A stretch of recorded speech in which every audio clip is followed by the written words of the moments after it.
At 55, most men are winding down, planning the retirement, waiting for things to settle, telling themselves the best years are behind them.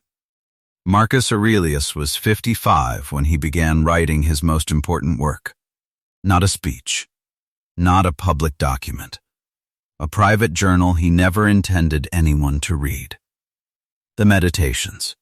He was managing 2 simultaneous military campaigns, a devastating plague that had already killed 5 million people, the death of multiple children. And in the middle of all of it, he was sitting down every morning and writing, thinking more clearly than he had at 35, more honestly, more precisely. In the next 12 minutes, I want to show you exactly what he wrote, why he got sharper rather than slower, and a specific framework you can use starting tonight to do the same. Chapter 1. What changed between his 30s and his 50s? There's a specific difference between the writing of a young man and the writing of an older one. When Marcus was younger, like most men, he was still performing, still trying to be seen correctly, still managing how he appeared to himself and to others. The early notes we have from advisors and historians around Marcus describe a man who was capable but still forming, still asking for approval, still unsure. The Meditations show a completely different man. By his 50s, Marcus had stopped performing entirely, not because he had given up, because he had nothing left to prove. He had already done everything. Run the empire, fought the wars, lost the children, buried the friends. And what came out of that was not bitterness. It was clarity. He wrote, "You have power over your mind, not outside events. Realize this, and you will find strength." That line was not written by a man in his prime with everything ahead of him. That line was written by a man who had been through enough to know that it was true. Age is not the enemy of clarity. It can be the source of it, if a man chooses to use it that way. Chapter 2 is where this gets biological, and most men get this completely wrong. Chapter 2. The biological versus philosophical understanding of aging. Most men have been told one story about aging. The biological story. Testosterone drops. Muscle mass decreases. Recovery slows. Reaction time fades. And all of that is true. But it is not the whole story. It is not even the most important part of the story. Here is what biology does not tell you. It does not tell you that the prefrontal cortex, the part of the brain responsible for judgment, emotional regulation, long-term thinking, pattern recognition, that part does not peak until your mid to late 50s. The part of your brain responsible for wisdom is still growing at 55. Marcus Aurelius did not know the neuroscience, but he knew what he was experiencing. He wrote about it directly, about how in his 50s he could see things he could not see at 30, not because his eyes were better, because he had enough context to finally understand what he was looking at. Young men have speed. Older men have pattern recognition. A young man reacts. An older man who has done the work responds. A young man sees what is in front of him. An older man sees what is coming.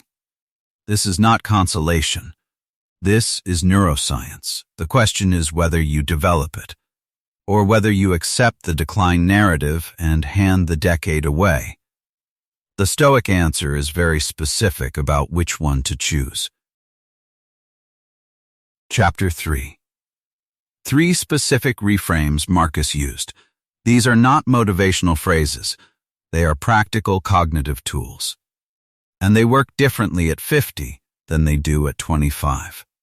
Reframe 1. Age is not a countdown. It is an accumulation. Most men experience time as subtraction. Every year is one less year.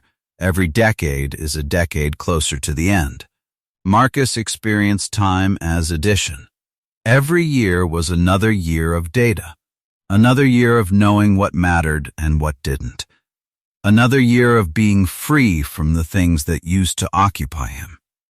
He wrote that he pitied young men not because their lives were bad, but because they had not yet suffered enough to understand what was worth their attention. Reframe 2. The things that leave you make room for what remains. By his 50s, Marcus had lost children, friends, mentors. His own health was declining. He did not pretend this was easy. He wrote about the grief honestly. But he also wrote about what the losses revealed.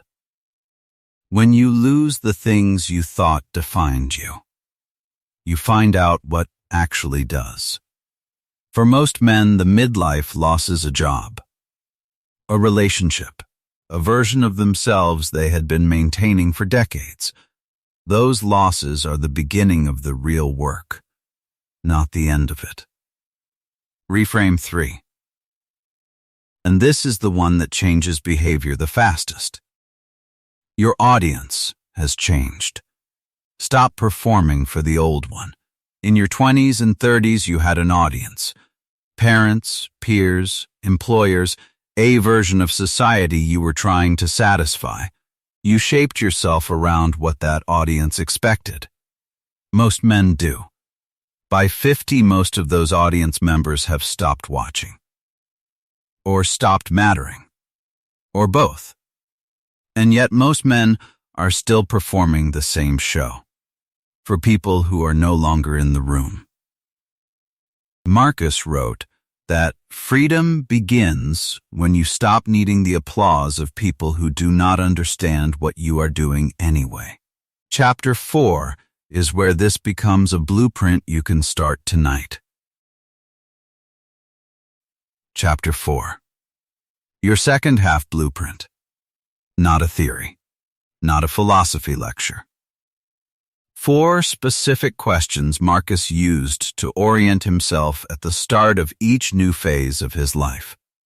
They work differently after 40 because you have more honest answers available to you. Question 1. What do I know now that I could not have known at 30? Not what you wish you had known, what you actually now know. Take 10 minutes and write a list. Most men, when they do this, honestly are surprised by how long the list is. That list is your asset. That list is not available to younger men. That is your competitive advantage. Question 2. What am I still doing that belongs to an earlier version of me? The career path chosen at 22. The relationship dynamic established in your first marriage. The definition of success absorbed from your father or your industry or your culture. Marcus called these inherited scripts. He spent years identifying which parts of his life were genuinely his choices and which parts were just the script he had been handed. Most men have never done this audit. They are living someone else's second half. Question 3. What would I do differently if I stopped needing approval for it? Not what you theoretically would do. What specifically? Name it. One thing. The first one that came to mind before you edited it.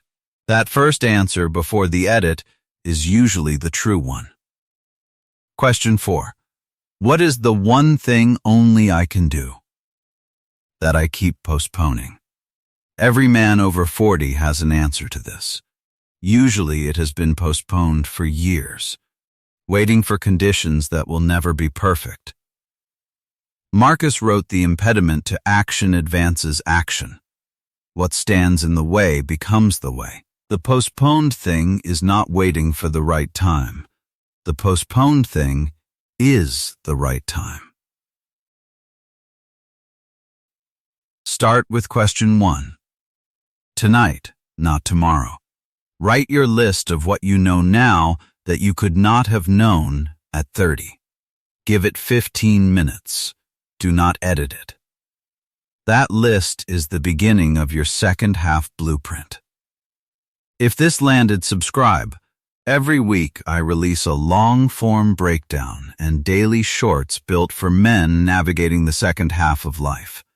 Bridge Short 2 goes deeper on Reframe 3, the one about your audience. Link below. I'll see you there.